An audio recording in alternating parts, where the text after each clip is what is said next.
Welcome friends. আজকের ভিডিওতে দেখাবো কিভাবে আধার কার্ড আমরা নিজে থেকে ডাউনলোড করতে পারি। আধার কার্ড আমাদের খুবই গুরুত্বপূর্ণ একটা ডকুমেন্টস, তো বিভিন্ন সময় কাজে লাগে। তাই আমরা যেন ওপরের উপর নির্ভরশীল না হয়ে নিজে থেকেই করতে পারি। তো চলো, ভিডিওটা স্কিপ না করে, খুব ছোট্ট একটা ভিডিও, শেষ পর্যন্ত দেখে আমরা আধার কার্ডটা নিজেই ডাউনলোড করে নিই। প্রথমে আমরা গুগল ব্রাউজার বা যে ব্রাউজার ইউজ করে খুলবে, ওপেন করবে। ওপেন করে কার্সার রেখে এখানে মাই আধার লিখে এন্টার মারবে।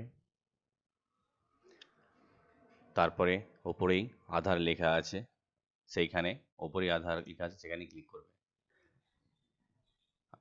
আধারের হোম পেজটা খুলে গেল। তারপরে নিচে লেখা আছে, নিচে অনেকগুলো অপশান আছে।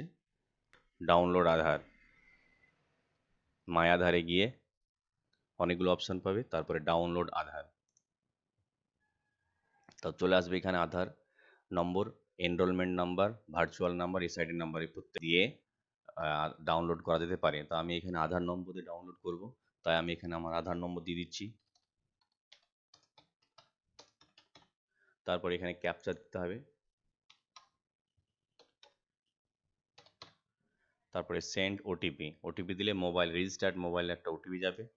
এখানে একটা কথা বলে রাখি, এখানে do you want a mask Aadhaar, যদি মাস্ক আধার করা হয় তাহলে আধার নম্বরটা ঢাকা থাকবে। ক্লিক করলে, আমি ক্লিক করলাম না, ওটিপি দিয়ে দিলাম, ভেরিফাই অ্যান্ড ডাউনলোড। ব্যাস, এখানে লেখা আছে your E Aadhaar has been successfully downloaded to the default download folder. আমার এই ডাউনলোড ফোল্ডারে ডাউনলোড হয়ে গেছে। তবে আর একটা কথা, ডাউনলোড ফোল্ডারে এখানে ক্লিক করলে এখানে পাসওয়ার্ড চাইবে।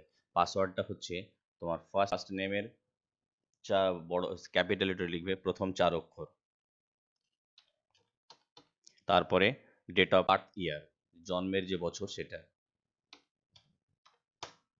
দিয়ে সাবমিট করলেই ওপেন হয়ে যাবে। আমার আধার ওপেন হয়ে গেল। ধন্যবাদ।